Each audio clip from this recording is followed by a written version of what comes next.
Ab'emikwano Mukama waffe yeebazibwe. Mukama mulungi atuwadde olunaku olupya kubanga n'ekisa kye kibeera kipya. Nsanyuse okukulaba newenkubadde nga sikulaba ate nga gwonda naye Mukama mulungi atukuumye, atulabiridde, atuliisizza era atunywesezza. Yeebazibwe nnyo. Ate naawe njagala kwebazaamu akensu. Weebale kubeeranga ku layini yaffe, ku peegi yaffe, okuba nti ofuna ekigambo kino ekigambo kubanga ate singa walinga towuliriza alinga temubeerako nange osanga nandibadde sibeera motivated olwo naye kakati nziramu amaanyi buli lwe ndaba nti bwe mba mbuulira nga naawe kwoli. Mukama akumpeera omukisa yonna gy'oli Mukama akumpeera omukisa. Oba oli Dubai, oba oli Oman, oba oli Saudi Arabia, oba oli UK, oba oli mu America, oba oli Egypt, oba oli South Africa, oba oli TZ, oba oli Kenya, oba oli Rwanda, oba oli Uganda, wonna wooli, oba oli Sweden, abali mu Amsterdam. Mukama mwenna abampeera omukisa era abansanyusize. Aba oli Finland, waliwo omukwano gwaffe abeera Finland naye ennaku zino tekikyamuwuliza bamuyita oba bamuyita tta erinnya eryo bwe lityo naye tetukyamuwuliza, naye simanyi lwaki tetukyamuwuliza, naye Mukama amutuweera omukisa. Mwenna Katonda abampeera omukisa. Abali mu Kampala, abali e Masaka, abali e Mbalala, abali e Luweero, Mukama abansanyusize abaviireyo nga bw'atabaviirangayo. Guno omwaka newankubadde nga twafunamu obuzibuzibu buno bwe tubadde tulaba, naye sitaani bw'afuukula enfuufu nga Mukama ayimusa omutindo. Nsaba Mukama ayimusa omutindo mu bibyo byonna. Mukama ayimusa omutindo. Yeebale Yesu, yeebale Mukama. Amiina. Kale katusabe. Katonda omulungi, Taata omwesigwa, mu linnya lya Yesu Kristo Mwana Katonda omulamu. Taata tukwebaza nate n'olunaku lwa leero. Tukwebaza Katonda waffe atukuuma, atulabirira, atuliisa era atunywesa. Mukama tukwebaza gwe atatukoowa, Kabaka w'abakabaka. Tukwebaza kubanga buli kaseera obeerawo n'otuwanirira, n'otukuuma, n'otulwanirira, n'obeerawo Mukama Kitange Zani naafuukula enfuufu gwe n'oyimusa omutindo. Kabaka w'abakabaka oli mulungi, gwawonya endwadde. Oli mulungi Katonda waffe gwateme kuba atali kkubo. Oli mulungi ssebo, gwagaba emirimu ssebo. Osaanidde amatendo Mukama, osaanidde ekitiibwa. Osaanidde obuyinza Mukama Kitange Taata, teryakufaanana Mukama, teryakwenkana. Taata oli lwazi lwaffe Mukama, oli maanyi gaffe ssebo, oli kiddukiro kyaffe Mukama, oli ssuubi lyaffe Mukama Kitange Taata, Kabaka w'abakabaka Mukama Kitange Taata. Era naffe tunaatambulanga ne tuyimirira kubanga oli ssuubi lyaffe Mukama Kitange. Weebale Yesu, weebale Mukama, weebale Taata waffe, weebale n'olunaku lwa leero Mukama Kitange. Olunaku olujja n'ekisa kyo kibeera kijja. Mukama ekisa kyo ekijja leka kirabike n'olunaku lwa leero. Wabeewo omukazi agamba nti nalabye ekisa kya Mukama ekijja. Wabeerewo omusajja agamba nti nalabye ekisa kya Mukama ekijja. Muwala gwa mpuliriza andaba, mulenzi gwa mpuliriza andaba. Katonda asumule ekisa ekijja ku bulamu bwo ne mu bibyo byonna, mu linnya lya Yesu Kristo nsabye. Amiina. Mukama mulungi era mwesigwa nnyo. N'olunaku lwa leero mwebale ennaku zaffe essatu ezadde ez'okusiiba. Mukama kumpeera omukisa. Nze mmanyidde ddala nti waliwo ebyavuddewo. Mmanyidde ddala nti waliwo obusibe Mukama bwe yakutudde. Mmanyidde ddala nti waliwo ate bw'ajjawo alina ky'ateekawo. Bw'aba nga yaggyeewo obusibe yakati yataddewo omukisa. Agenda kuteeka yataddewo omukisa, nsaba gukutambulireko mu bibyo byonna. Era olabe omukisa mu linnya lya Yesu Katonda omulamu. Amen. Tugenda kusoma wano mu Yeremiya essula ya 29. Nagambye ennyiriri zino tugenda zitambula ne wiiki eno. Tugenda kuzitambuliramu ne wiiki eno. Yeremiya essula 29. Tutandikira wano ku lw'omwenda. Tusoma okutandikira wano ku lw'omwenda paka 14. Yeremiya okuva ku lw'omwenda paka ku lw'ekumina agamba nti kubanga babalagulira ebyobulimba. Mukama bw'atyo bw'agamba nti baabalagulira mu linnya lyange ebyobulimba, nti baatulagulira mu linnya lye ebyobulimba. Sibatumanga, bw'ayogera Mukama. Kubanga bw'ati bw'ayogera Mukama nti Babilooni, Mukama bw'ati bw'ayogera nti emyaka 7 bwe girituukiririra Babilooni, ndibajjira ne ntuukiriza gye muli ekigambo kyange ekirungi, nga mbakomyawo mu kifo kino, kubanga mmanyi ebirowoozo bye ndowooza gye muli, bw'ayogera Mukama, ebirowoozo eby'emirembe si bya bubi, okubawa okusuubira enkomerero yammwe ey'oluvannyuma, era mulinkaabira era muligenda munsaba, nange ndibawulira, era mulinnoonya ne mundaba, bwe mulinneekennenya n'omutima gwammwe gwonna, nange mulindaba, bw'ayogera Mukama, era ndikyusa nate obusibe bwammwe, ne mbakuŋŋaanya bajja mu mawanga gonna ne mu bifo byonna bye nabagobera, bw'ayogera Mukama, era ndibakomyawo mu kifo kino gye nabajja okubatwaza okuba abasibe. Katonda omulungi, Taata omwesigwa Mukama, nga tugenda okugabana ekigambo kino Mukama, leka kiveemu obulokozi Mukama, leka kireete obulokozi, era kireete obulokozi buli kinnoomu Mukama. Kituluŋŋamye Kabaka w'abakabaka, omuntu abadde akyasibiddwa ng'awulira ekigambo kino Mukama, leka wabeerewo obulokozi n'obujulizi. Otuluŋŋamye n'Omwoyo Omutukuvu wa Mukama y'aba afuga, y'aba atuyigiriza era y'aba ayogera naffe. Weebale Yesu, weebale Mukama, muri Yesu Kristo tusabye. Amen. Bayibuli egambye wano mu Yeremiya essula ya 29 okutandikira ku lunyiriri luno olw'omwenda. Egambye nti kubanga baabalagulira mu linnya lyange ebyobulimba sibatumanga, bw'ayogera Mukama.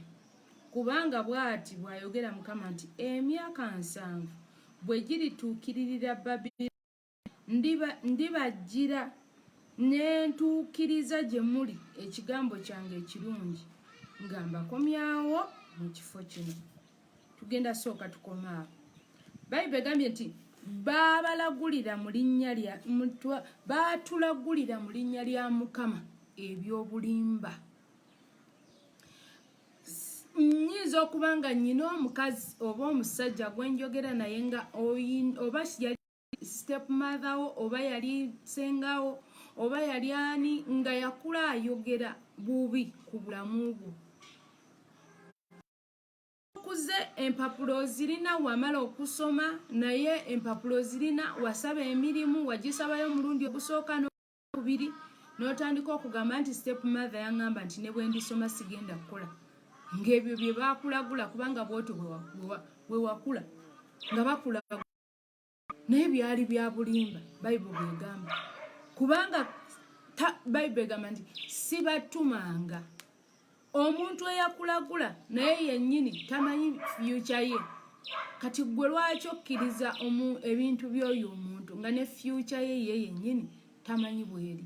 Tamanyi lunaku lwalifa, tamanyi lunaku oba tamanyi fyuca ye, tagimanyi. Kati gwe ayinza atya okuba nga amanyi eyiyo naye tamanyi? Kati bw'aba akugambye nti tolizaalwa, mwe mubuuze nti ate ebyo biri bitya? Asooka akubuulira ebibye. Bw'aba nga tasobola kubuulira n'ebibyo biba bya bulimba byayogera. Abantu bangi nnyo abafiirinze mu bulamu bw'ensi eno, noweesanga abo bya mwenge, banywa mwenge, kubanga buli lwajjukira kitaawe bye yakula amugamba, tolibeera n'amagezi, toligenda mu maaso, ajjukira bye yamugamba, ajjukira bye baakula nga bamugamba, ajjukira bye baakula nga bamulagulirako. Ekituufu kiri nti abantu balagula, naye gwe Katonda ayogera ki? Agamba nti nze nnyina pulaani ennungi eri obulamu bwo. Abantu bangi balagudde.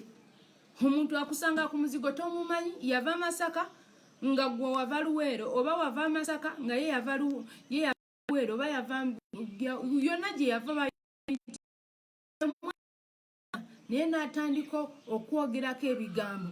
Oluvannyuma ku nkomerero yabyo ogenda okulaba ng'ebigambo bigenda bikunafuya. Mu nsi muno ekigambo ekisinga okunafuya abantu kubanga ekigambo kubanga Bayibuli egamba etya mu ngero egamba nti olulimi lutonzi. Kyovula ino ebigambo nnyo omwana w'omuntu. Buli lw'abaana genda mu maaso n'ajjukira ate nze kati baŋŋamba bwe nti nanti baŋŋambako bwe bati anti baayogera bati. Mu Bayibuli muno mulimu omusajja bamuyita Jabezi ali mu by'omumirembe. Ebyomumirembe ekisooka essula yakuna. Ebyomumirembe ekisooka essula yakuna. Omusajja bamuyita Jabezi.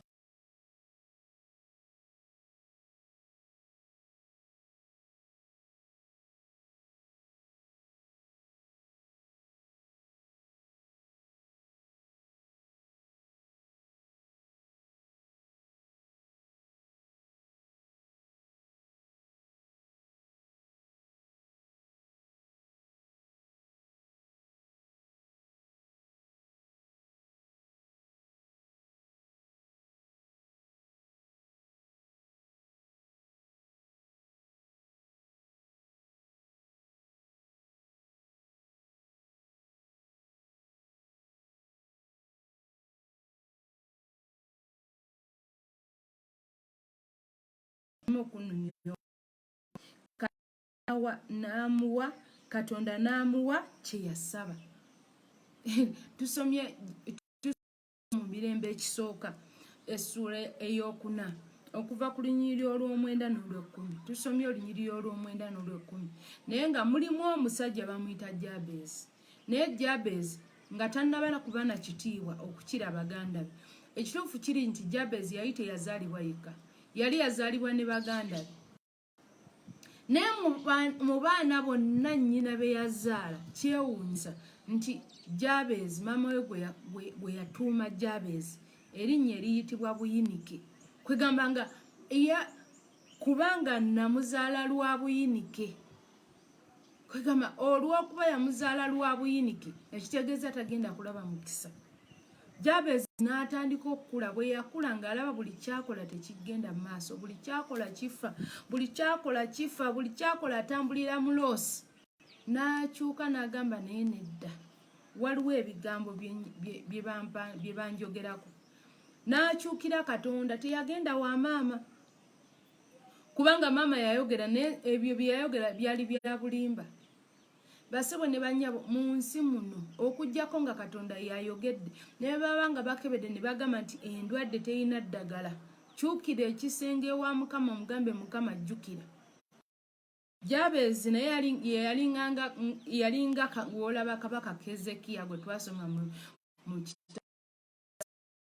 Kabaka Kezekiya naye Isaya leeta amawulire n'amugamba teekateeka ennyumba yo togenda kulama ogenda kufa.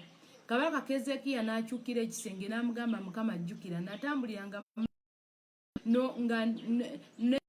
natambuliranga maaso go n'obutuukirivu n'obutukuvu nga sirina kabi. Jjukira Mukama wange. Katonda n'ajjukira n'agamba nedda ono omusajja ayina kwe yeekwasiza. Ayina point of yandibadde point of contact. Ayina ekyekwaso. Ayina ensonga ye mu maaso gange. Yatambulanga bulungi. Yatambula n'amazima nga tayiiko kyakunenyezebwa mu maaso gange. Newankubadde nga abalala bayina ebyoto naye ng'omusajja ono Kezekiya atambula bulungi. Bayibuli egamba nti Katonda n'amwongera emyaka. Katonda n'akyusa omuntu agenda okufa n'amwongera emyaka. Kati Jabezi ye wuuno baamugamba maama we yennyini ye yamulako n'amugamba oli Buyinike kubanga nakuzaala lwa Buyinike. Oli Buyinike togenda kulaba mukisa kubanga nakuzaala lwa Buyinike. Jabezi bwe yakulaakulamu n'atandika okulaba ebintu ebifaanagana bwe bityo. N'atandika okubanga baloses n'abanga byakola tebiraba mukisa. N'abanga buli obuyinike bwafuuka obuyinike. N'akyukira Mukama n'amugamba Mukama n'amugamba Mukama nedda n'amugamba Mukama obo singa ompeeredde ddala omukisa. Bayibuli egambye nti Jabezi n'akabiriranga basebo ne bannyabo buli lwolaba nga ebintu byo tebitambula bulungi kabiriranga. Tokoowa kabiriranga Mukama, tokoowa kabiriranga Mukama, kubanga n'omulogo naye takoowa era takoowa kuloga, takoowa kufuuwa mmindi. None yakulagulako obubi yalagula ebyobulimba nti togenda kuzaala, naye takooye. Kati ye Jabezi agamba nti n'akabiriranga Mukama Katonda wa Isirayiri. Guliya bwamukabirira n'ayogera nti singa ompeeredde ddala omukisa, Mukama singa ompeeredde ddala omukisa, okitegeera omukisa, n'ogaziya ensalo zange, Mukama gaziya ensalo zange, era obanga omukono gwo gunaabanga nange n'onkuuma obutalaba bubi. Owulira Jabezi ayina essaala ne bannyabo, twambale okukkiriza naffe tufune essaala Mukama mpeera ddala omukisa. Oba abalala balaba loosi be bamanyi, naye nze mpeera ddala omukisa. Newankubadde nga nakula mu kika kyewange sirabanga kavuga benzi, nze mpa omukisa nvuga ebbenzi. Tukabirirenga Katonda wa Isirayiri, Katonda awulira. Bayibuli egambye nti Katonda, Jabezi n'agamba nti singa ogunaabanga nange n'onkuuma obutalaba bubi buleme okunnumya omwoyo, Katonda n'amuwa kye yasaba. Katonda n'amuwa kye yasaba. Kitegeeza Katonda n'akyusa obusibe bwe baali bamuddemu, n'akyusa okulagula kwe baali bamulagudde. Nawe Jabezi maama we yali yamulagula nti oli buyinike. Kakati ebigambo by'omuntu tebibeere. Kati wano Bayibuli egambye mu Yeremiya essula ya 29 olunyiriri lwa 9 agamba nti kubanga babalagulira mu linnya lyange ebyobulimba. Babalagulira mu linnya lyange eryo, batulagulira mu linnya lya Yesu ebyobulimba, batulagulira mu linnya lya Mukama ebyobulimba. Oli aveeri n'agamba tolizaala, tolikola, tolifuna promotion, gaggawala, tolibeera bulungi, oli na ebigambo. Kati bw'obanga oli mwangu wa kukkiriza bulaguzi bwa bulimba, naawe n'okitwala. Nkugambye abantu bwe bato bangi bagweredde mu birabo, bali mu kunywa mwenge olw'ebigambo bye babalagulako, olw'ebigambo bye bakulaba bagamba, olw'ebigambo ebigambo bisiranya, ebigambo bisiba. Oli ne bwe yandibadde wakuvaavaamwa n'ajjukira nga kyogerera mu mutwe gwe, agamba naye gundi ate bagamba oyo naye tazannya, ate gundi ye yakiŋŋambye. N'otandika okutya omwana w'omuntu okusinga okutya Katonda, n'otandika okukkiriza ebigambo by'omwana w'omuntu okusinga okukkiriza Katonda. Mukama ayogera mu Isaya 5:3. Ayogera bw'ati mu Isaya 5:3. Isaya 5:3 agamba bw'ati nti ani akkiriza ebigambo byaffe, era ani abikkuliddwa omukono gwa Mukama? Ani akkiriza ebigambo byaffe era ani abikkuliddwa omukono gwa Mukama? Basebo ne bannyabo ne bwe baba bakulagula ki, ne bwe baba nga wagenda ewa nnabbi w'obulimba n'akutiisatiisa n'akugamba nti bw'otoomuwa essente zino bwe ziti togenda kulaba mukisa, kkiriza ebigambo bya Mukama, kkiriza ekigambo kino, ekigambo kya Katonda, era omukono gwa Mukama ogukkirize gugenda kubikkulira, gugenda kulwanirira. Agambye nti Isaya 5:3 agamba nti ani akkiriza ebigambo byaffe, kubanga ebigambo bingi bye boogera mu nsi muno. Oli akusanga n'akuteekako ekigambo tomumanyi, temwakugambye, temwakula mwenna, oli n'akuteekako ekigambo akikulagulirako nga omuli mu muzigo, n'akikulagulirako n'akugamba ogenda nezisasula ennyumba ziri kubula, nekitandika okubeera nga kikubobba mu mutwe. ne kitandika okubba mu mutwe ogenda okulaba ne bw'onoonya emirimu tofuna bw'oba ofunye okolayo olumu ne bakugoba bw'oba ofunye okolayo oba wakatandika okukola ate abaana ne balwala oba wakatandika okukola ati ate abalwadde oba wakatandika ate naawe nga ekigambo kiri kye bakugamba nti tolikulaakulana kigenda kikulumya omutwe kigenda kikulumya ogenda okutandika okulaba ng'ofuna emize otandika okunywa omwenge otandika okufuuwa enje otandika okufuuwa sigala olw'ebigambo bye bakugamba omuntu abamu batandika okutambula nga natandika okweyogeza out of the blue natandika okweyogeza yekka naye ng'ekimwogezesa ebigambo bino obulaguzi buno bwe bamugamba bwe yakulaawulira nti nnyina yamugamba agenda kubeera feriya kitaawe yamugamba agenda kulaba ennaku kule bayinza n'okuba nga bakutuuma erinnya kulazikulabe n'amannya gennyini kati olaba Jabezi ye bamutuuma Jabezi nga litegeeza buyinike oli kankubuli nyoka ayinza n'okuba nga yakuzaala naye nga yakuzaalira mu mbeera enzibu nakutuuma ogunya ne gutandika okufuuka erinnya netandika okufuuka obuzibu gy'oli nga buli gye weekyusiza olaba buzibu buli weekyusiza olaba bizibu byereere erinnya nga lyakufuukira erinnya litambula naawe erinnya bali mutuuma Jabezi ng'akyali muto ne litambula naye ne bwe yakula byonna byeyatandikanga okukola nga tebiraba buli gy'alaga nga talina mukisa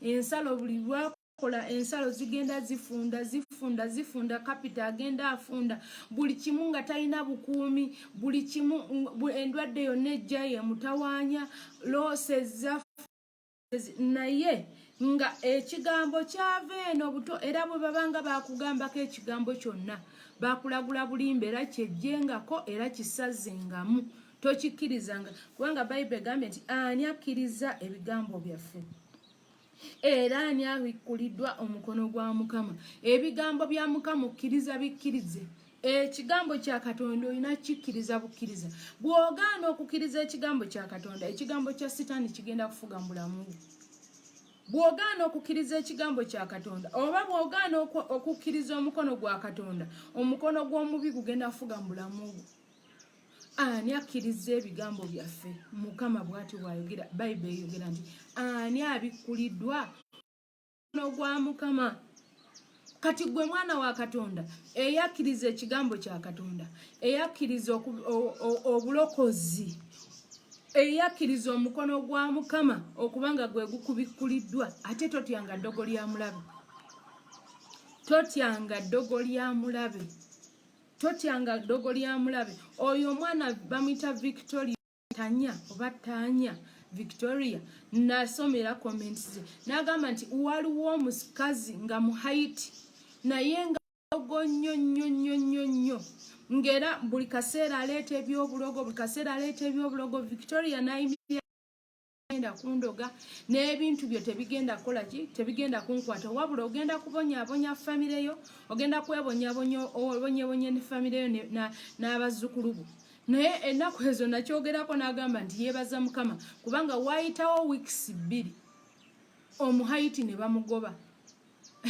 ebigambo bino by'omuhaiti Victoria yagaana obikkiriza Mukama akuwa omukisa nalabye ogamba nti oyagala kusabira nti babakebedde ku bino ebya coronavirus Mukama akuume gwe results zo ziveeyo Victoria results zo ziveeyo ng'oli negative ate Mukama akukuumire eddala oleme kubeera nandwadde beereyo omukisa yonna gy'oli Yesu Kristo omwana wa Katonda omulamu okukkiriza bwe kutyo bwe twetaaga ffe ng'abaana ba Katonda yagaana okukkiriza ebigambo by'omuhaiti bye yali amugamba kubanga omuhaiti olw'okuba nti no balogo kubanga ekituufu kiri nti abantu balogo abahaiti bagamba balogo nnyo gye bakoma okubeera obulogo ate gye bakoma okukubibwa kubanga amataba bwe gajja Haiti ekubibwa bubi nnyo ekizinga kyakusinza Katonda ne buli mataba lwe gajja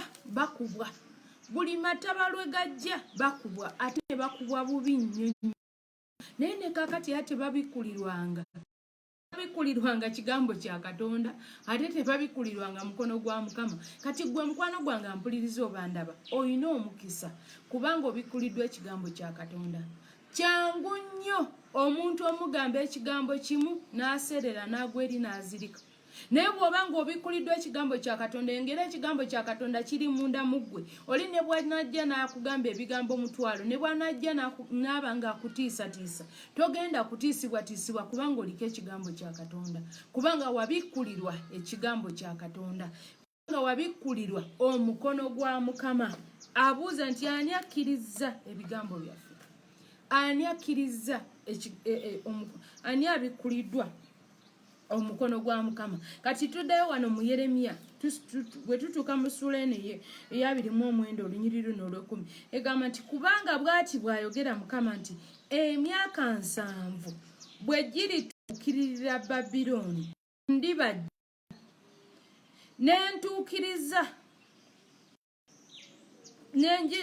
n'entuukiriza gye muli ekigambo kyange ekirungi nga mbakomyawo mu kifo. Hagambye emyaka 7 kati kyegambira nti ayo ebbanga ly'ogimazeemu si ensonga eri nti omukono gwa Mukama gugenda kujja gutuukirize ebikufaako mu linnya lya Yesu Kristo. Agambye nti emyaka 7 basebwe ne bannyabo. Ensonga ey'okubiri tuyina ffe ng'abaana ba Katonda okubeera nga tugumiikiriza ebbanga lyonna tugumiikiriza. Leero bw'oba toyina kintu gumiikiriza n'enkya lunaku ekisa kye kibeera kijja buli lunaku. Bw'oba nga olwaleero tewafunye emmere gumiikiriza enkya ojja kulya. Ekisa kya Mukama kibeera kipya buli kwe kusaasira kwe Bayibuli egamba kwe kusaasira kwe ffe nabe obutamali Katonda nsonga mula ekisa kye buli lunaku ffe abaana be abamukkiriza tuleme kumalibwawo kubanga abasebo ne bannyabo sitaani yandibadde yatumalawo dda.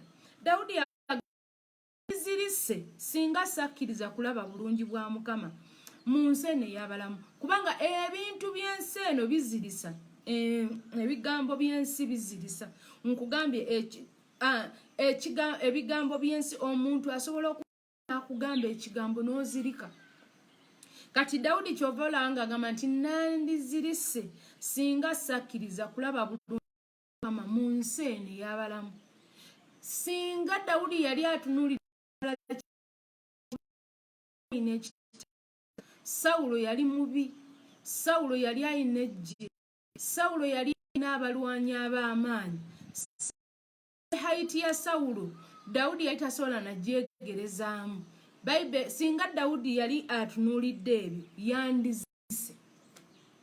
Singa Dawudi yali atunuulidde obunene n'obuwanvu bwa Goliyaasi n'ekitala kya Goliyaasi ne hayiti ya Goliyaasi yokka yali esobola omuzirisa. Engalo obunene bw'engalo za Goliyaasi effumu lye lyokka yandibadde eddoboozi lyokka ng'ayogedde ng'asinga n'empologoma okumbwe yandibadde azirika. Naye Dawudi teyazirika kubanga yakkiriza okulaba obulungi bwa Mukama mu nsi eno ey'abalamu kubanga yakkiriza ekigambo kya Katonda. Yabikkulirwa Katonda abikkulirwa omukono gwa Mukama. Dawudi n'amanya nti newankubadde nga Goliyaasi lyogera litya badde nga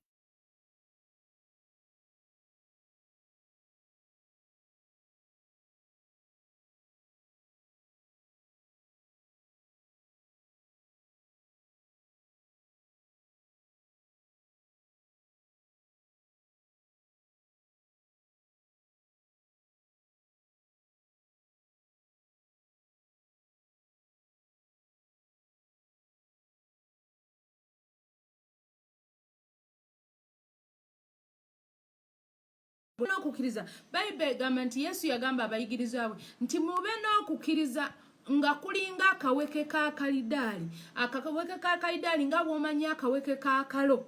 N'agamba mube n'okukkiriza okufaanana bwe kutyo mugenda kugamba olusozi luveewo lubaviire.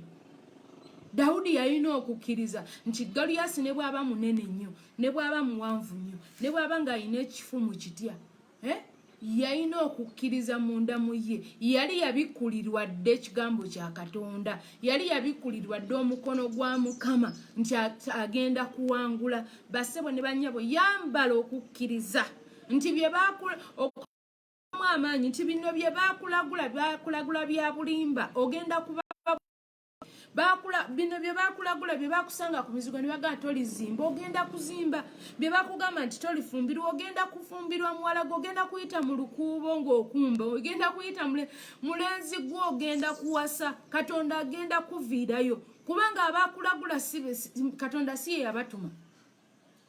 Abaakulagula Katonda si ye yabatuma. Gundi Isaaya yajja okulagula Keezeekiya, nakugambye dda nti Isaaya yajja okulagula Keezeekiya. Bw'osoma mu Isaaya essula ndowooza ya 36 38 ndowooza Isaaya 38 Isaaya kirya bikasi ya Isaaya 38 egambye nti mu biro ebyo n'alwala kumpi n'okufa. Isaaya nabbi mutabani wa Amozi n'ajja gy'ali n'amugamba nti bw'atyo bw'ayogera Mukama nti teekateeka ennyumba yo kubanga ogenda kufa so togenda kulama. Awo Keezeekiya n'akyusa amaaso ge ku kisenge ne yeegayirira Mukama n'ayogera nti Mukama jjukira kaakano, ayi Mukama nkwegayiridde, bwe natambuliranga mu maaso go n'amazima n'omutima ogutuukirira era n'enkola ebiri mu maaso go. Keezeekiya n'akaaba nnyo amaziga. Awo ekigambo ky'amajjira Isaaya nti genda ogambe Keezeekiya nti bw'atyo bw'ayogera Mukama Katonda wa Dawudi kitaawo nti mpulidde okusaba kwo, ndabye amaziga go. Laba, ndyongera ku nnaku zo emyaka 15 era ndikuwonya n'ekibuga kino mu mukono gwa kabaka w'e Busuuli era ndirwanira ekibuga kino. Okitegeera, yamugamba Mukama jjukira Katonda n'alyoka atuukiriza ekigambo kye. Katonda n'alyoka akyukiriza ebigambo bya Isaaya. Keezeekiya yabigaana, yagamba nedda, Isaaya oli nnabbi nkumanyi, oli musajja wa Katonda, oli nnabbi w'amaanyi naye nkumanyi nnyo, naye si ggwe olina fayinose ku bulamu bwange. Bassebo ne bannyabo, oli ne bw'aba nga yakwogerako ki, ne bw'aba maamawo ne bw'aba taatawo nga yakwogerako ki, ne bw'aba nga yakulagula n'agamba ogenda kubayo, oli na kisiraani yakuvuma n'agamba oli kisiraani, oli kigo, oli rejected, kankubuulire si alina fayinose ku bulamu bwo. Bayibuli egambye bulungi nnyo wano muki mu Yeremiya 29:10 agambye nti kubanga bw'ati bw'ayogera Mukama nti emyaka 7 bwe girituukirira Babilooni ndibajjira ne ntuukiriza gye muli ekigambo kyange ekirungi nga mbakomyawo mu kifo kino. Gundi ono omusajja Nabukadduneeza bwe yalumbagana Isirayiri ekibuga Yerusaalemi n'akikwata n'akikuba n'akyokya n'awamba abasibe bonna okuva ku kabaka, n'abawamba n'abatwala mu busibe n'abatwala mu bunyage. Ye yalowooza nti abamazi, yalowooza nti kakati ani anaabataasa, yalowooza nti Katonda avuddemu, yalowooza nti tekiriddamu kuzimbibwa. Yalina ebirowoozo bingi. Omanyi omuntu agenda mu ssabo n'akuloga ne bakugoba ku mulimu n'alowooza nti kati akumaze, ky'ova olaba nti abadde alagula nti tolibeera bulungi, tolikola bwoti, byonna by'abadde ayogera byonna simanyi bye baakwogerako, naye byonna abadde abyogera ng'ayina beesi kwabijja, ayina ensonga lwaki abyogera, kubanga amanyi nti no kubanga omusamize yamugamba nti oyo tali kubeera bw'ati. Kakati naye kwasinziira naye nga tebamanyi mukumi wo akukuuma ate tabongoota ate teyeebaka. Oyina omulokozi wo eyagenda ku musalaba n'akomererwa emisumaali ng'ayagala kukulokola ng'ayagala kundokola. Bassebo ne bannyabo, ebigambo bye baatulagulirako ebyo tubibuuse amaaso. Tubibuuse amaaso. Nkugambye Nabukaduneza, kabaka Nabukaduneza yatwala Isirayiri yonna yagitwala e Babiloni ng'amanyi nti kati abamaze, ng'amanyi nti tebalina muyambi waabwe. Naye Katonda n'agamba nti emyaka 7 nga giweddeko, emyaka 7 nga giweddeko. Bassebo Katonda agenda kukuuma newankubadde nga toyina ssente, Katonda newankubadde nga toyina ssente agenda kukuuma paka lw'anaakuteeka mu kyamagero kyo mu linnya lya Yesu Kristo omwana wa Katonda omulamu. Agenda kukuuma paka lw'anaakuzimbira ennyumba eyiyo mu linnya lya Yesu. Agenda kukuuma paka lw'anaakuwa omulimu. Agenda kukuuma paka lw'anaakuwa omwami. Agenda kukuuma paka lw'anaakyusa omusaayi gwo newankubadde ng'omusaayi gwo baagulagula ne bagamba nti ne baakulagula aba medical doctors ne bagamba nti omusaayi gwo gwalwala mulimu eguli HIV positive ate nga tewali ddagala liwonya ka virus. Katonda agenda kukuuma paka lw'anaakuwa obulokozi. Bayibuli egambye nti yabagamba ye yennyini yagamba nti emyaka 7 bwe girituukiririra Babiloni ngenda kujja. Yagamba ngenda kujja ndeeta obulokozi, ngenda kujja ntuukirize pulaani yange ennungi. Yagamba agenda tuukirize ekigambo kye ekirungi kye yalina ku baana ba Isirayiri. Katonda yalina pulaani ennungi eri abaana ba Isirayiri. Batambula bubi lwakuba baali beevuluga, naye nga omulokozi wa abaagala alina pulaani ye ennungi era ng'alina ky'ayagala okutuukiriza, naye yali tasobola kukituukiriza nga bakyegayagula. N'abakwata n'abatwala mu busibe, n'abakwata era ayogera bw'ati mu gundi, ayogera bw'ati mu 12:1 nti era mulinkaabira era muligenda ne munsaba nange ndibawulira. Bw'atyo bw'ayogera. Embeera gy'olimu oyinza okuba ng'oli mukazigo, oyinza okuba nga tokola, oyinza okuba nga tewali embeera yakyuka, naye kaabira Katonda, kaabira Katonda. Katonda mukaabire agenda kutuukiriza pulaani ye gy'alina gy'oli. Agenda kutuukiriza pulaani ye gy'alina gy'oli. Kubanga agamba nti kubanga mmanyi ebirowoozo by'endowooza gye muli. Ebigambo abimanyi, ebirowoozo byalowooza gye tuli si bya bubi, si bya kusiraana, si bya nnaku, si bya wabula ebirowoozo by'alina gye tuli, ebirowoozo eby'enkomerero yaffe ebirungi. Ayogera bw'ati mu Yobu, kangezeeko ddunoonya Yobu. Yobu wuuno mutuuseeko. Yobu ayogera bw'ati mu Yobu essula ya 8. Yobu essula ya 8, Job chapter 8 verse 7. Yobu essula ya 8 egamba nti okusooka kwa newankubadde owulira, okusooka kwa newankubadde ali kutono naye enkomerero yo ey'oluvannyuma yandyeyongedde.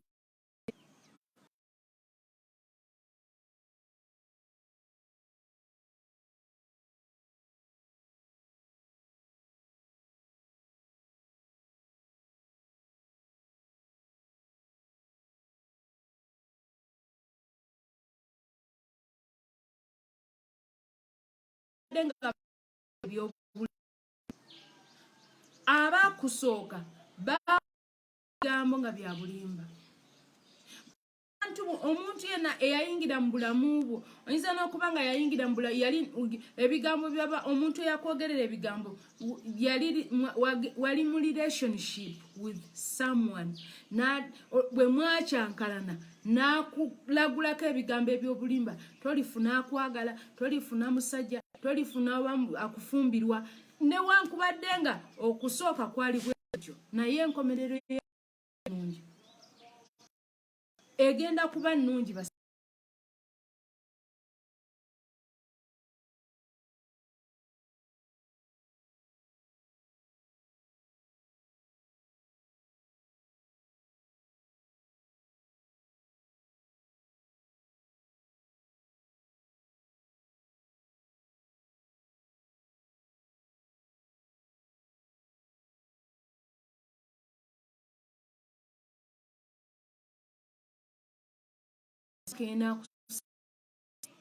wazaalibwa ngo kati laba gy'oli laba bw'ofaanana kati okusooka kwo tokutunuulira nga nti eyinza okubeera feeriyayo wazaalibwa kyentegeeza wazaalibwa totunuulira yewali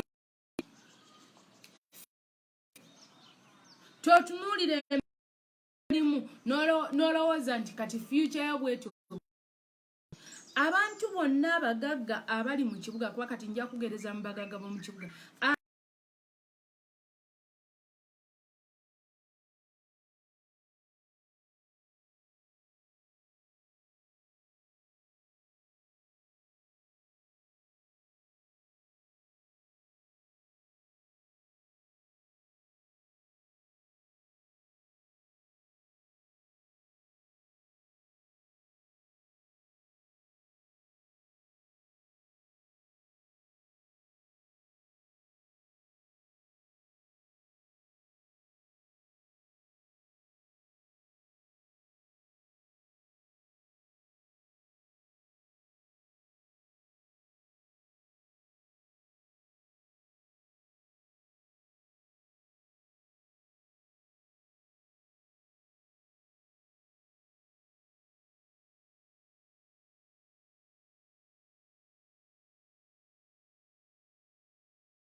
nga bamulowoleza ttale naye nga Katonda yamukwata n'amusindika ku ttale mutraininga kati nga Katonda bwe yakwata abaana bano Abayisirayiri n'abakwata n'abajja mu kibuga Yerusalemu ne babatwala mu buddu nga purposely Katonda nga ayagala abatwale basobole okukakkana banoonye Mukama era agambe nti era muligenda ne munkaabirira ne munsaba era ndiwulira kati embeera gy'olimu oyinza okuba ng'oli mu mbeera yakubonaabona njogera n'omuwala ng'ali ssaawa zino ali mu kiyumba ebuwalabu ng'olina w'oli mu kiyumba kuteekaawo ng'alina ekinene kyakedde nga akuyisa mu training eyo ey'okuvumibwa kubanga Abawalabu abo tebalina mpisa n'akamu njogera n'omulenzi ali mu mbeera ey'okuvumibwa ey'okutulugunyiza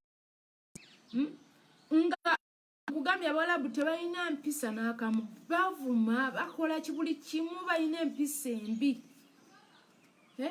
naye Katonda ayinza okuba nga nga contract yo yajja si ya myaka 2 naye nga mu myaka 2 mwagenda okugabiririra ofune mu capital oleme kuddamu kukozesebwa obulamu bwo bwonna nga gwe weekozesa ate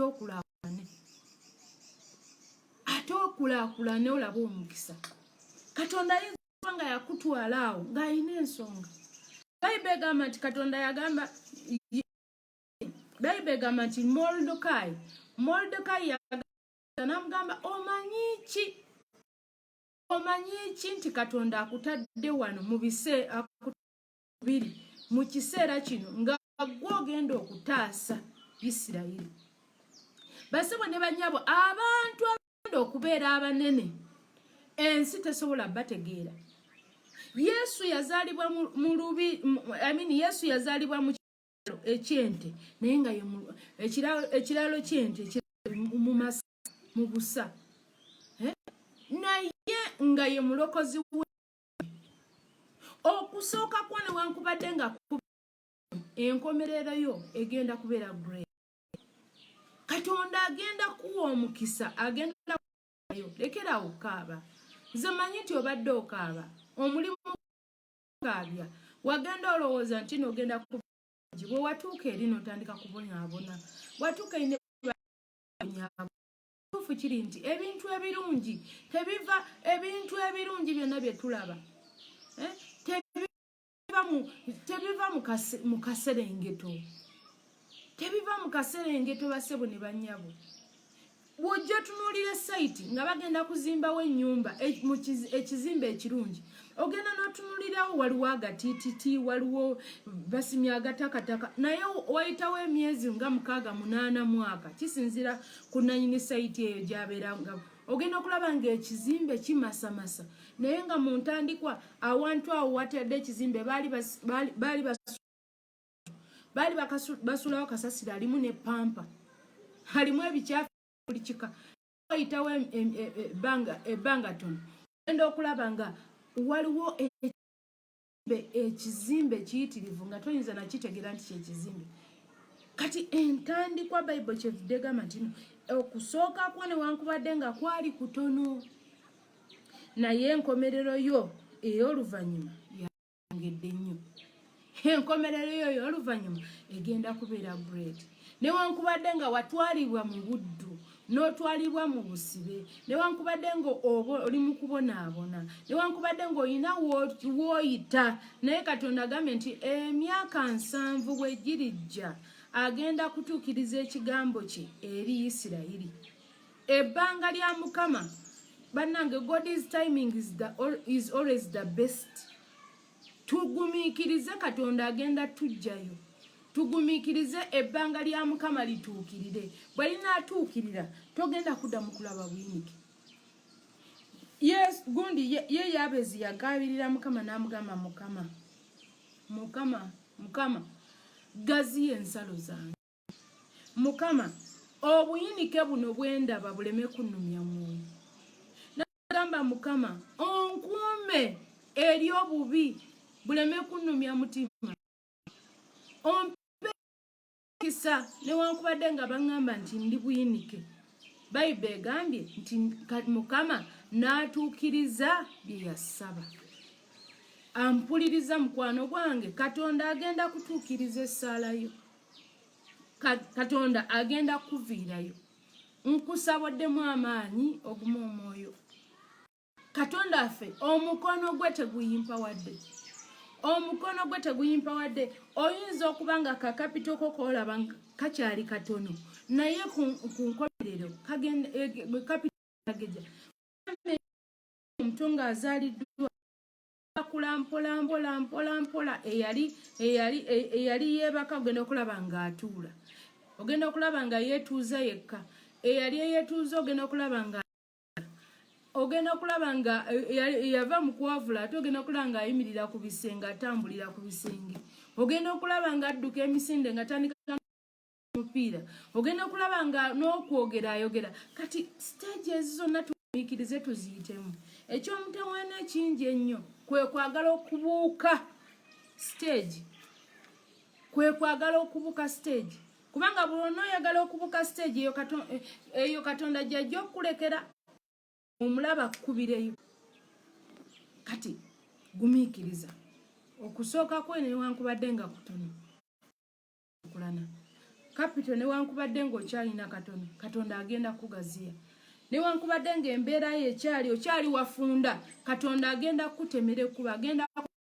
Agenda kugaziya. Agenda kugaziya emukisa gwo. Agenda kuviirayo mu linnya lya Yesu Kristo. Lekerawo okugwamu amaanyi. Omanye ebigambo. Tokkiriza bino bigambo bya bulaguzi. bana abakulabye abakulinako history ensobi gye tukola mu nsi muno kwe kuliraana abantu abatulinako history abatulinako bye batumanyiiko kubanga obanga akulaakulana ojjukiza n'oddayo emabega obanga akulaakulana olina emabega era omuntu yenna akujju entandikwayo tomuwanga budde kubanga omuntu obanga akulaakulana olina akujjukiza gye wakulira n'akujjukiza gye wava n'akujjukiza bye wayambalanga n'akujjukiza obugoye obuyulifu n'akujjukiza kitaawo nga bwe wakulira mu kasiisira ebintu ebifaanagana bwe bityo byebisiba abantu emabega kati entandikwayo newankubadde nga yali ntono enkomerero yo egenda kubeera great ogenda kulaba omukisa mu nsi eno ogenda kulaba omukisa gwa Mukama ogutayina buyini ogenda gukuwa Katonda waffe tatondangako mwana we kubonaabona tatutondangako tatwagalizangako kubonaabona era agamba nti nze manyi ebigambo ebirungi bye nina gye muli ebigambo ebyokulaakulana ebigambo ebyokulaba omukisa pulaani ennungi gye nina gye muli si ya bubi si ya siraana si ya kudda mabega wabula pulaani gye nina gye muli yakulaba bulungi bwa Mukama Katonda bw'atyo bw'ayogera mukwano gwange Mukama mulungi obudde bwaffe butugenzeeko naye ebigambo byaffe bibadde bwe bityo enjiri ekigambo kya Katonda kibadde bwe kityo Mukama mulungi era nsaba Katonda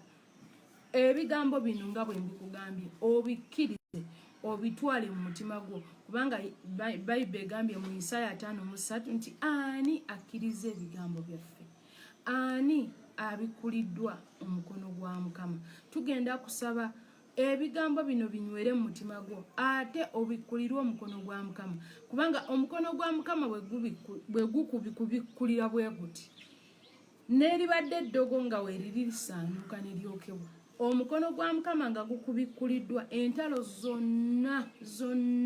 zonna ezibadde mu maaso go zonna aziwangula n'otambula ng'oli waddembe kati nga tetunnabagenda mu kusaba mbadde nkusaba nti bw'oba ng'owulira oyagala kulokoka era ng'oyagala kubikkulirwa ekigambo kya Katonda era nga oyagala kuwa Yesu obulamu bwo mbadde nkusaba oteeke omukono gwo mu kifuba omulala oguteeke waggulu oyatule ebigambo bino gamba ayi Yesu wange Taata tukwebaza n'olunaku lwaleero Mukama mpulidde ekigambo kyo Mukama era nzikiriza n'omutima gwange okuweebwa obutuukirivu era njatula nti ndokose neegaana sitaani n'ebikolwa bye byonna era nsenga Yesu okuba omulokozi wange amannya gange gasiimule mu bitabo by'abageyeni ogawandiike mu kitabo ky'obulamu era ku lunaku luli ng'oyita abalonde bo nga nange mwendi weebale Mukama weebale Taata amen bw'oba nga ebigambo ebyo kankusabe oteeke emikono gyo mu bbanga tusabe Katonda omulungi Taata omwesigwa mu linnya lya Yesu Kristo omwana Katonda omulamu Taata nkwebaza olw'abaana bo ab'obuwala n'ab'obulenzi abaatudde obulokozi Mukama kitange mbateeka mu mikono gyo kabaka w'abakabaka nsaba Taata omulungi obanyweze mu kkubo lino ery'obulokozi banyweze Mukama kitange Taata nkusaba obabikkulire omukono gwo Mukama nsaba ekigambo kyo kifuge mu bulamu bwabwe Mukama naffe ffenna abaatudde obulokozi omulundi ogwokubiri nsaba naffe otunyweze Mukama otubike mu musaayi gwo Mukama otwetoloze obulungi bwo n'obukuumi bwo Mukama oyongere otukulembera Mukama n'otuluŋŋamya Mukama kitange oyongere otuluŋŋamya mu byonna kabaka w'abakabaka weegulumize era weetwale kitiibwa weebale Mukama era Taata nkusaba n'obutabona leero tusonyiwe era otunaze n'Omukama waffe muli Kristo nsaba amen kale tugenda kusaba omukono gwa Mukama tugulabe omukono gwa Mukama guli ogutuukiriza pulaani ze tugenda gusaba tugulabe gutulikkukire wabeerewo obujulizi n'obulokozi mu bulamu bwaffe ate era nga tugenda gusaba gubikkukire Uganda waberewo ddala obukuumi n'endwadde eno eya coronavirus efiire ddala era eyokebwa omuliro mu linnya lya Yesu Kristo omwana wa Katonda omulamu. Naye nga tetunnaba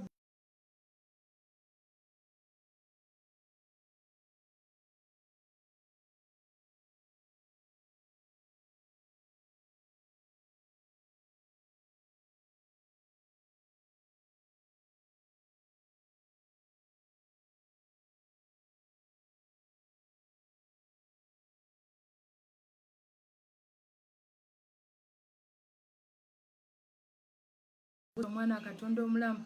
Taata saasira ebigambo byaffe, tusaasire Katonda waffe Mukama, tusaasire ku lw'ebigambo byaffe, tusaasire ku Mukama Kitange Taata ku lw'obulaguzi bwonna bwe twali twakkiriza mu bulamu bwaffe Mukama. Tusaba osaasire Katonda waffe Mukama ku lwa bannabbi b'obulimba be twali twayingiza mu bulamu bwaffe nga tutambulira mu butali butuukirivu, nga tutambulira Mukama Kitange Taata mu bubi. Tusaba Katonda waffe osaasire, tusaasire ebigambo byaffe, tusaasire ebikolwa byaffe, tusaasire kabaka w'abakabaka, tusaasire Katonda waffe omulungi, saasire abakyala, saasire abaami Mukama. Sonyiwa Katonda waffe Mukama, tukola obubi Katonda waffe, tukusobya kabaka w'abakabaka, naye Mukama saasire Mukama, saasira n'eggwanga lyaffe Uganda Mukama. Tusaba osonyiwe Katonda waffe Mukama, byonna ebibadde bitambuliramu Mukama Kitange, tusonyiwe ku lw'obukaba, tusonyiwe ku lw'obwenzi Mukama, tusonyiwe ku lw'ebibi. Saasira Katonda waffe Mukama, tunaaze n'omusaayi gwo, tunaaze Mukama, tunaaze Taata waffe, tunaaze Yesu waffe, tunaaze mukwano gwaffe Yesu, tunaalize ddala Katonda waffe Mukama. Tulongoose Katonda waffe Mukama, twetukola ng'obubi bwaffe bwe buli Mukama, twetukola ng'obutali butuukirivu bwaffe bwe buli Mukama. Tusaasire Katonda waffe Mukama, tulongooseze ddala Katonda waffe Mukama, era tuteeka obulamu bwaffe mu mikono gyo. Tusaba otulungamye Mukama, tusaba otukuume Katonda waffe Mukama. Longoosa Mukama Kitange Taata amagenda gaffe, tulungamye mu makubo gaffe Mukama Kitange Taata. Tukuwa obulamu bwaffe Katonda waffe Mukama, tusaba Katonda waffe okole mu bulamu bwaffe. Tusaba Taata owonye endwadde, tusaba Katonda waffe otuviireyo ku batali kubo Mukama. Omukono gwo gutuviireyo Mukama, omukono gwo gutubikkukire Mukama, omukono gwo Mukama Kitange gutuggyeko endwadde, gujjewo Katonda waffe obuyinike Mukama, omukono gwo Mukama gututaase ssebo, gutaase eggwanga lyaffe Katonda waffe Mukama, otubikkulire omukono gwo Mukama, otubikkulire omukono gwo Katonda waffe Mukama, omukono gwo ogulongoosa omusaayi, omukono gwo ogulongoosa omusaayi Taata, mu linnya lya Yesu Kristo omwana wa Katonda omulamu. Tubikkulire Katonda waffe omukono gwo, tutemere kuba waffe Mukama, tukole ebyekisa kabaka w'abakabaka Mukama. Taata weegulumize ssebo, lwegulumize Katonda waffe Mukama, jangu weegulumize Katonda waffe Taata, jangu weegulumize Mukama Kitange Taata, jangu otutaaseeko Katonda waffe Taata ebyobulaguzi ebibi Mukama bye baatulagulako Mukama byonna biffe, bye baatwogerako Mukama byonna biffe, bye babadde batwogerako byonna biffe, ebibadde bitusiraanya byonna biffe, ebibadde bituzza emabega byonna biffe, ebibadde biritulemesa okulaakulana byonna biffe, agalwadde gonna gaffe, gano ga coronavirus gazimu gonna gaffe, gookebwa omuliro mu linnya lya Yesu Kristo omwana wa Katonda omulamu. Byonna ebigambo ebibadde byetusiraanya, ebibadde bituzza emabega Katonda waffe, ebibadde bitulemesa okulaba obulokozi bwo, byonna mbiragira okufa Mukama, byonna mbiragira okufa n'okuzikirira, byonna mbikumako omuliro mu linnya lya Yesu Kristo omwana wa Katonda omulamu, byonna mbikumako omuliro, nkowoola amanda g'omuliro okuva mu ggulu, byonna kwe bisiraani n'ebikoligo byokebwe mu linnya lya Yesu Kristo omwana wa Katonda omulamu. Agalwadde gonna gookebwe, ga coronavirus gookebwe, tulagira omuzimu ogwa coronavirus gufe, tugukumako omuliro mu linnya lya Yesu, tugulagira okwokebwa mu linnya lya Yesu Kristo omwana wa Katonda omulamu, tugulagira okuzikirira mu linnya lya Yesu. Agalwadde gonna, bi high blood pressure, bi sugar diabetes, byonna tubikumako omuliro mu linnya lya Yesu omwana wa Katonda omulamu.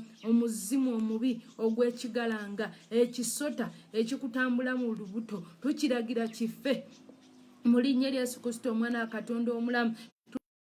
omuzimu ogw'obugumba tugulagira okwokebwa mu linnya lya Yesu Kristo omwana Katonda omulamu. Tulagira ebituli ku mitima bizibe mu linnya lya Yesu Kristo omwana Katonda omulamu. Tulagira ekibumba ekyali kyazimba tukiragira okuddayo ku normal size mu linnya lya Yesu Kristo omwana Katonda omulamu. Tulagira ensigo eyali yalwala, ensigo ebaddemu obuyinja, ekyo obuyinja tubulagira okuva mu nsigo yo mu kidini yo mu linnya lya Yesu Kristo omwana Katonda omulamu. Tulagira ekyende ekyo ekyalina constipation tukiragira okutereera mu linnya lya Yesu Kristo omwana Katonda omulamu. Tulagira omuzimu ogwatula mu kyenda kyo ogukuleetera constipation tugulagira mu linnya lya Yesu Kristo omwana Katonda omulamu. Na buli nteekateeka yonna ey'omubisitaani tugiragira efuluma obulamu bwo mu linnya lya Yesu Kristo omwana Katonda omulamu. Omuzimu omubi ogwaleeta ebizimba mu nabaana wo tugulagira gufe n'ebizimba byokebwa omuliro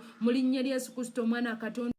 Tulagira buli kyoyo kyonna ekibadde mu lubuto lwo, ekibadde mu bulamu bwo, ekibadde kikutunuusa entunuusi tukiragira kife mu linnya lya Yesu Kristo omwana Katonda omulamu. Omutwe gwe bagamba nti mutwe muteezi ogukuluma enkya n'eggulu tugulagira ekizimu ekyakutuulako tukiragira kife. Agalootoloota agabi tugalagira gafe mu linnya lya Yesu Kristo omwana Katonda omulamu. Obwo obuzimba obadde mu lubuto lwo, obuzimba obadde mu mabeere go, obuzimba obwo obwa cancerous tubulagira bufe tubulagira okwokebwa mu linnya lya Yesu Kristo omwana Katonda omulamu. Tulagira blood clot okusaanuuka omusaayi guddemu gutambule bulungi mu linnya lya Yesu Kristo omwana Katonda omulamu. Tulumbagana ekizimu ekibi ekya losses tuziragira zife mu linnya lya Yesu Kristo omwana Katonda omulamu.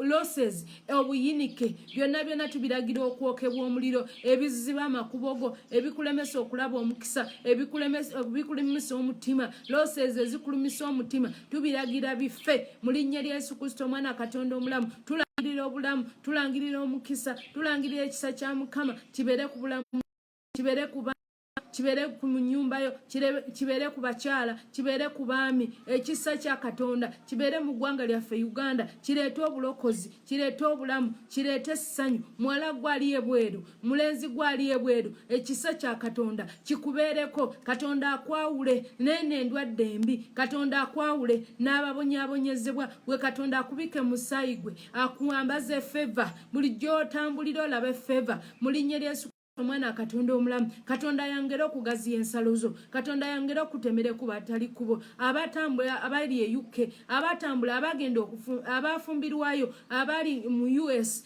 bakolerayo ddala amaka. Katonda abakuume abataasa endwadde eno, ababike musaayi gwe.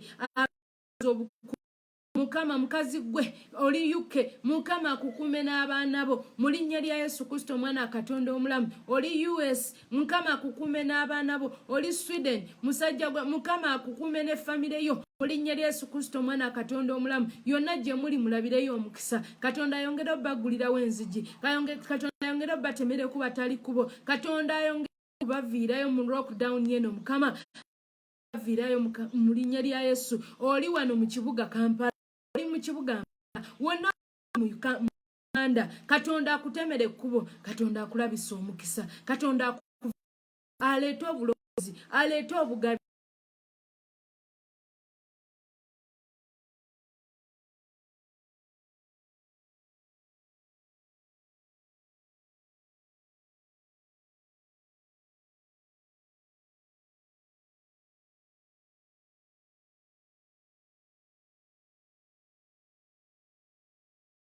Bikolere mu linnya lya Yesu Kristo omwana Katonda omulamu. Katonda akugabirire nga bwagabirire ebinyonyi ebitalima, naye ate gwe omwana we Katonda akugabirire era akuviireyo era akuleetere obulokozi. Weebale Yesu omulungi, weebale Taata waffe, weebale gwawulira okusaba, weebale Mukama, weebale ssebo. Era essaala yaffe yonna nga tugisabye tuginnyika mu musaayi gwa Yesu Kristo omwana Katonda omulamu. Era naffe Mukama tukowoola omusaayi gwa Yesu era gutwetoolole n'abaana baffe. gutwetoolole ne famire zaffe, abaana bonna abali ebweru, abaana ab'obuwala ab'obulenzi, Mukama mu nsi yonna gy'oli, Katonda akuviireyo era akutweroza omusaayi gwe era akubikke n'omusaayi gwe.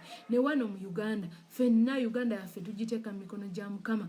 Tusaba Katonda waffe Mukama atuviireyo era atubikke musaayi gwe. Tuyimusa abasawo ba medical doctors bonna abayimiridde okuba nti bajjanjaba abantu baffe, baganda baffe ne bannyinaffe mu malwaliro ag'enjawulo, naddala bulwadde buno virus. Katonda abaviireyo ababike mu musaayi gwe, taganya kabi batuukako ne famirizi zaabwe. Katonda ababike mu musaayi gwe era beetooloze ekisa kye.